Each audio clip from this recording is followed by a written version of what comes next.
త్వరలో జరగబోయే గ్రామ పంచాయతీ రెండో విడత ఎన్నికల్లో కాంగ్రెస్ పార్టీ అభ్యర్థుల గెలుపు ఇప్పటికే ఖాయమైందని కాంగ్రెస్ నాయకులు తెలిపారు. నర్సంపేట నియోజకవర్గం గిన్నిబావి గ్రామ ప్రజలు కాంగ్రెస్ పార్టీని గెలిపించేందుకు సిద్ధంగా ఉన్నారని సర్పంచ్ అభ్యర్థి వెంకటేశ్వర్లు తెలిపారు. ఎన్నికల్లో గెలిచిన తర్వాత గ్రామాన్ని మరింత అభివృద్ధి పదంలో ముందుకు నడిపిస్తామని అంటున్న వెంకటేశ్వర్లతో మా ప్రతినిధి Rajendra Prasad face to face.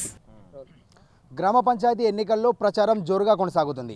ఈ నేపథ్యంలో ప్రస్తుతం మనం గ్రామ పంచాయతీ పరిధిలో నర్సంపేట నియోజకవర్గం యొక్క గిన్నిబావి అనే ఒక గ్రామ పంచాయతీ పరిధిలో ఉన్నాము. ఇక్కడ గిన్నిబావి కాంగ్రెస్ పార్టీ సర్పంచ్ అభ్యర్థి మనతో ఉన్నారు. తనతో కొన్ని విషయాలు అడిగి తెలుసుకునే ప్రయత్నం చేద్దాం. నమస్కారం అండి. మీరు గత 2 రోజుల నుంచి ప్రచారంలోకి వెళ్తున్నారు కదా, మీరు వార్డులో తిరిగినప్పుడు ఈ గ్రామ ప్రజలు మిమ్మల్ని ఎలాంటి కోరికలు కోరుతున్నారు? మా గిన్నెబావి గ్రామానికి కొన్ని సైడ్ కాలువల సమస్య చాలా విపరీతంగా ఉన్నది. సైడ్ కాలువలో మురికి నీళ్ళు ఉంటుంది. ఆ మురికి నీళ్ళు తీసేయాలి, సైడ్ కాలువలు లేనటువంటి వాటి ఏర్పాటు చేయాలి అనేటువంటిది ప్రధానమైనటువంటి సమస్య. తర్వాత రెండోది వీధి దీపాలలో కొన్ని అంతరాయం ఏర్పడుతుంది. వీధి దీపాలు కూడా ఎప్పటికప్పుడు సక్రమంగా ఏర్పాటు చేయాలి అనేటువంటిది ఈ 2 సమస్యలు ముఖ్యంగా బయటికి రావడం జరిగింది. వాటితో పాటు మన గిన్నెబావి గ్రామానికి ఒక టెంపుల్ కూడా ఏర్పాటు చేయాలి అనేటువంటిది చెప్పడం జరిగింది. ఓకే, వాటి అన్నిటినీ నేను సర్పంచ్ అయినటువంటి మరుక్షణమే తప్పకుండా చేస్తాను అనేటువంటి హామీ వాళ్ళకి ఇవ్వడం జరిగింది. తర్వాత మరికొందరు మనకు రేషన్ విషయంలో చాలా సమస్యలు అవుతున్నాయి. ఎందుకంటే 2.5 కిలోమీటర్లు 3 కిలోమీటర్లు పక్క గ్రామానికి వెళ్ళి రేషన్ తెచ్చుకోవడానికి ఇబ్బంది అవుతుంది. కాబట్టి మన గ్రామంలో రేషన్ షాప్ పెట్టియాలి అనేటువంటిది కూడా కోరడం జరిగింది. దాన్ని కూడా మన గౌరవనీయులు మన ఎమ్మెల్యే గారి దృష్టికి తీసుకెళ్తే సార్ కూడా పెద్ద సమస్య ఏం కాదు, దాన్ని ఏర్పాటు చేపిద్దాం అనేటువంటి హామీ కూడా సార్ ఇచ్చిండు. ఇక నర్సంపేటకు కూతవేడు దూరంలో ఉన్న గిన్నిబాయి గ్రామం అంటే ఈ గ్రామ పంచాయతీ డెవలప్ కాకపోవడానికి గల కారణం ఏమిటి? గత ప్రభుత్వ పాలనలో గిన్నిబావి గ్రామాన్ని సరిగ్గా పట్టించుకోలేదు. కాబట్టి ఈసారి గవర్నమెంట్ మారింది, కాంగ్రెస్ గవర్నమెంట్ వచ్చింది.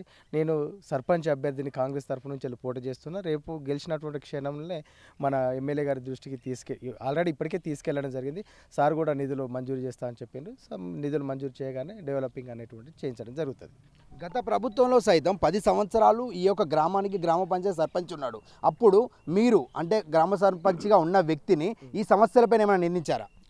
గత ప్రభుత్వ పాలనలో మా గిన్నెబావి గ్రామానికి గ్రామ పంచాయతీకి ఏర్పాటు చేయడం జరిగింది. గత ప్రభుత్వంలో కూడా కొత్తగా ఎన్నికైనటువంటి సర్పంచ్ అభ్యర్థి 1 సంవత్సరం తర్వాత తన యొక్క ఆరోగ్య పరిస్థితి బాగాలేనందున గ్రామాన్ని కొంచెం సరిగ్గా డెవలప్ చేయలేకపోయిండు. అతను దురదృష్టవశాత్తు తను కూడా ప్రస్తుతం మనతో లేడు, చనిపోవడం జరిగింది. కాబట్టి వారిని ఏం అనలేకుండా ఉన్నది. అయితే మీరు ఇప్పుడు గ్రామ పంచాయతీ ఎలక్షన్లు వచ్చిన ఎన్నికలు ఉన్నారు, కానీ దానికి ముందు అంటే 8 వార్డులలో ప్రజల సమస్యలపైన ఎలాంటి వాటిపైన దృష్టి సారించారు? 8 వార్డులలో ఇప్పటివరకు సమస్యలు అంటే ఇప్పుడు మా గ్రామంలో కొందరికి మన గవర్నమెంట్ ఏర్పాటు చేయన తర్వాత ఆరోగ్యరీత్యా హాస్పిటల్ పాలైనటువంటి వాళ్ళకు CMRF ఈ ఫండ్ ఇప్పించడం కానీ, తర్వాత ఇందిరమ్మ ఇండ్లు ఇప్పించడం కానీ, తర్వాత పెన్షన్స్ ఇప్పించడం కానీ, తర్వాత రేషన్ కార్డ్స్ లేనటువంటి వాళ్ళకు రేషన్ కార్డ్స్ ఇప్పించడం కానీ, ఇలాంటి చాలా రకాలుగా ప్రజలకు సేవలు అందించడం జరిగింది. కాబట్టి ప్రజలు కూడా నన్ను సర్పంచ్గా అవ్వడానికి చాలామంది ముందుకొచ్చి దీవించడం జరుగుతుంది. ఏదేమైనా మా యొక్క కాంగ్రెస్ పార్టీ అధికారంలో ఉన్నా లేకున్నా గ్రామ అభ్యుదయ కోసం గ్రామ ప్రజల యొక్క శ్రేయస్సు కొరకు ప్రతి సమస్య మా దృష్టికి రాగానే దాని పరిష్కార దిశగా మాకు సంబంధించిన వరకు మా తోచిన వరకు సహాయ సహకారాలు గతంలో అందించాము. ఇప్పుడు మమ్మల్ని ఈ ఎన్నికల్లో సర్పంచ్ ఎన్నికల్లో మమ్మల్ని గెలిపిస్తే గనక ఇంకా అంతకు మించి వారి యొక్క అభ్యుదయ కొరకు మేము తోడ్పాటునిస్తామని ప్రస్తుత గిన్నిబాయి కాంగ్రెస్ పార్టీ సర్పంచ్ అభ్యర్థి మనతో తెలుపుతున్నారు. కెమెరామ్యాన్ బాలుతో రాజేంద్ర ప్రసాద్, భారత్ టుడే, వరంగల్.